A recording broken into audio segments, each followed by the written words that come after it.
नमस्कार, मैं रमाकांत गुप्ता। आप देख रहे हैं नेशन 24 न्यूज। रुक करते हैं अगली खबर का। क्षेत्र के गांव खेड़ी कर्मू में शनिवार को आजाद समाज पार्टी की सत्ता परिवर्तन यात्रा पहुंची। इस दौरान पार्टी के राष्ट्रीय अध्यक्ष चंद्रशेखर आजाद ने विशाल जनसभा को संबोधित करते हुए प्रदेश और केंद्र सरकार पर जमकर निशाना साधा। सभा स्थल पर पहुंचने पर कार्यकर्ताओं ने उनका जोरदार स्वागत किया। जनसभा को संबोधित करते हुए चंद्रशेखर आजाद ने चुनावी व्यवस्था पर सवाल उठाते हुए कहा कि एसआईआर और ईवीएम के जरिए निष्पक्ष चुनाव संभव नहीं है तथा बैलेट पेपर से चुनाव कराए जाने चाहिए। उन्होंने इसके लिए जनता से समर्थन भी मांगा। उन्होंने रोजगार, किसानों और सामाजिक न्याय के मुद्दों को प्रमुखता से उठाते हुए कहा कि देश के युवाओं को जाति और धर्म की राजनीति से ऊपर उठकर रोजगार की मांग करनी चाहिए। उन्होंने कहा कि ग्रामीण क्षेत्रों में रोजगार के अवसर बढ़ने चाहिए ताकि युवाओं को पलायन न करना पड़े। चंद्रशेखर आजाद ने आरोप लगाया कि सरकार समाज को धर्म और जाति के आधार पर बांट रही है। उन्होंने कहा कि अपराध करने वालों को सजा मिलनी चाहिए, लेकिन किसी व्यक्ति के साथ उसकी जाति या धर्म के आधार पर अन्याय नहीं होना चाहिए। सभा के दौरान उन्होंने किसानों के बिजली बिल माफ करने, फसलों का उचित मूल्य देने, पुरानी पेंशन बहाल कराने और महिलाओं को रोजगार उपलब्ध कराने की मांग की। साथ ही आंगनबाड़ी कार्यकर्ताओं, भोजन माताओं, पंचायत सहायकों, पीआरडी जवानों, होमगार्ड और शिक्षा मित्रों को सम्मानजनक मानदेय दिए जाने की बात भी कही। उन्होंने दावा किया कि उनकी सरकार बनने पर किसी भी व्यक्ति को 20,000 रुपए से कम का रोजगार नहीं मिलेगा। अंत में उन्होंने लोगों से अपने वोट की ताकत को समझने और लोकतंत्र को मजबूत करने की अपील की। सभा में बड़ी संख्या में कार्यकर्ता और समर्थक मौजूद रहे। महिला चौपाल नौजवानों को तैयार करके बहुजन समाज में भाईचारा पैदा करके सत्ता को उखाड़कर कमजोर वर्गों के हक अधिकार को सुरक्षित रखने का फैसला लेके आजाद समाज पार्टी के संघर्षशील नेता कार्यकर्ता जमीन पर उतरे।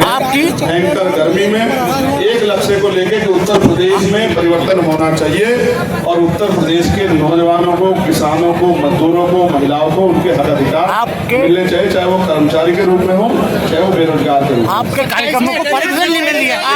आपके कार्यक्रमों को परमिशन नहीं मिली है। बिल्कुल सरकार की तानाशाही है। आप इसका विरोध कहाँ तक करेंगे? देखो, विरोध तो जो परमिशन और तमाम तरह की चीजें करके डिस्टर्ब करके इन्होंने हमारे लोगों का अपमान किया है, इसको हमारे लोग भूलेंगे नहीं। यहाँ से जाने के बाद गांव-गांव जाके बताएंगे कि सरकार हमारे लोगों का दमन कर रही है, हमारे भाई का अपमान कर रही है, हमारे अधिकारों का हनन कर रहे हैं, संविधान का वायलेशन कर रही है। इनको हम वोट के चोट से जवाब देंगे। हमारे लोग भूलने वाले नहीं। 27 में अकेले चुनाव लड़ेंगे, गठबंधन से लड़ोगे? भाई, जनता का इतना बड़ा ये प्रेम समूह आपको दिख रहा है ना, इन्हीं के साथ मिलकर लड़ेंगे। मैं फिर आपसे कह रहा हूँ, ये देखो लो, जनता की दिमाग देखो क्या है। नगीना में भी हम लोग अकेले ही थे।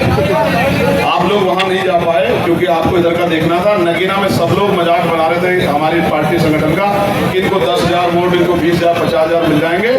जनता जिसके सर पे हाथ रख देती है, आज भले इसको निंदा कर दो, कल नहीं कर पाओगे। जिस दिन 27 का रिजल्ट सवेरा आएगा, आजाद समाज पार्टी हैसियत में होगी। आजाद समाज पार्टी के बगैर सरकार नहीं बनेगी। मेरी बात युवा धर्मेंद्र प्रधान जी का इस्तीफा मांग रहे हैं। युवा धर्मेंद्र प्रधान जी का इस्तीफा खुलकर मिल रहा है। आप पूछो जाके जितने लोग आए मुस्लिम समाज के बताएं। नहीं, आपने मंच से कहा कि मुसलमान हमारी तरफ आ जाए। हाँ, मैंने गेट बड़ा लगा, मैं ये कह सांसद जी आपने कहा कि मुसलमान आना चाहते तो स्वागत।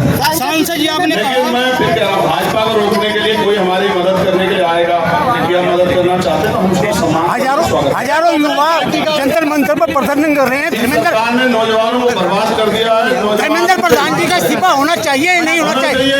धर्मेंद्र प्रधान लीक कराने वाले मंत्री जी का इस्तीफा होना चाहिए। धर्मेंद्र प्रधान जी का इस्तीफा होना चाहिए। मोदी जी क्यों नहीं सुन रहे हैं? शिक्षा मंत्री नहीं चाहिए नौजवानों का। मोदी जी क्यों नहीं सुन रहे हैं? सरकार मोदी जी युवाओं की मोदी जी क्यों नहीं सुन रहे हैं? आज तक कहाँ सुनी है उन्होंने? वो तो 2 करोड़ रोजगार दे रहे थे, कहाँ है वो? आपके बच्चों को मिला हो तो मुझे बता दो। भैया जी, पत्रकारों के लिए क्या ऑप्शन रहेगा? देखो, पत्रकारों के लिए भी सुन लो। खांटी पत्रकारिता करने वाले ईमानदार पत्रकार तो कहीं और रहते, सच्चे पत्रकारों को वेतन भी देंगे और पेंशन भी देंगे, दोनों काम करेंगे। पॉलिसी बनाकर उत्तर प्रदेश में, मेरी बात को आप याद रिकॉर्ड करके रख लेना, रिकॉर्ड करके रख लेना।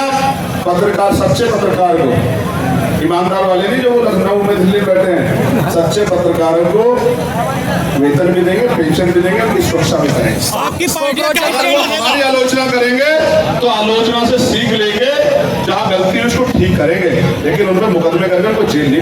गाय को राष्ट्रपति घोषित करने में आपकी पार्टी का जो क्या मुद्दे वो स्टैंड उठा रहे रहेगा? हैं भाई, वो तो आज आंदोलन कर रहे हैं, मैं तो 15 साल से ये काम कर रहा हूँ। लेकिन फिर मैं कह रहा हूँ ना, यहाँ जाति धर्म संप्रदाय बटा है।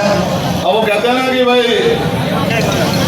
अपने घर में ढूंढो, तो इधर उधर क्यों ढूंढ रहे हो? आपके घर में बहुत लड़ाके बैठे हैं आपके हक अधिकार की लड़ाई में लड़ने वाले। मुझसे ज्यादा आंदोलन करेंगे जंतर मंतर किसे? जब एनआरसी में मुसलमान अकेला खड़ा था, अकेला चंद्रशेखर खड़ा था, लाठी खा रहा था, जेल जा रहा था। जब किसान आंदोलन का 13 महीने उनके साथ रातों रात भर जाकर चंद्रशेखर आजाद खड़ा था। जब पहलवान बेटियां संघर्ष करी थी, उनके आवाज उठाने के लिए चंद्रशेखर आजाद खड़ा था। जब रविगुरु रविदास गढ़ तोड़ दिया गया, 68 दिन तक जेल में लाठियां खा रहा चंद्रशेखर आजाद था। आजाद समाज पार्टी भीमार्मी के लोग थे। जब नौजवानों के साथ विद्या शिक्षक भर्ती में घोटाला हुआ तो 5 दिन सड़क पे खड़ के लेट के आंदोलन कर रहा था चंद्रशेखर आजाद। मैं फिर कह रहा हूँ, मीडिया नहीं दिखाएगी तो इसका मतलब थोड़ा ही कि भाई हमारे लोगों तक खबर नहीं जाएगी, और सोशल मीडिया से खबर जाएगी। समाजवादी कह रहे हैं कि ओवैसी का साथ लेना चाहिए, पार्टी को ओवैसी का साथ लेना चाहिए। ट्रेड डील नहीं है, किसानों को निपटाने की डील है। सरकार बड़ी समझदार है, एक करके निपटा रही है। अब किसान टारगेट पे है, किसान पे आंच नहीं आने देंगे, मेरी बात पे याद रखना। शामली से हमारे संवाददाता हिमांशु शर्मा की खास रिपोर्ट।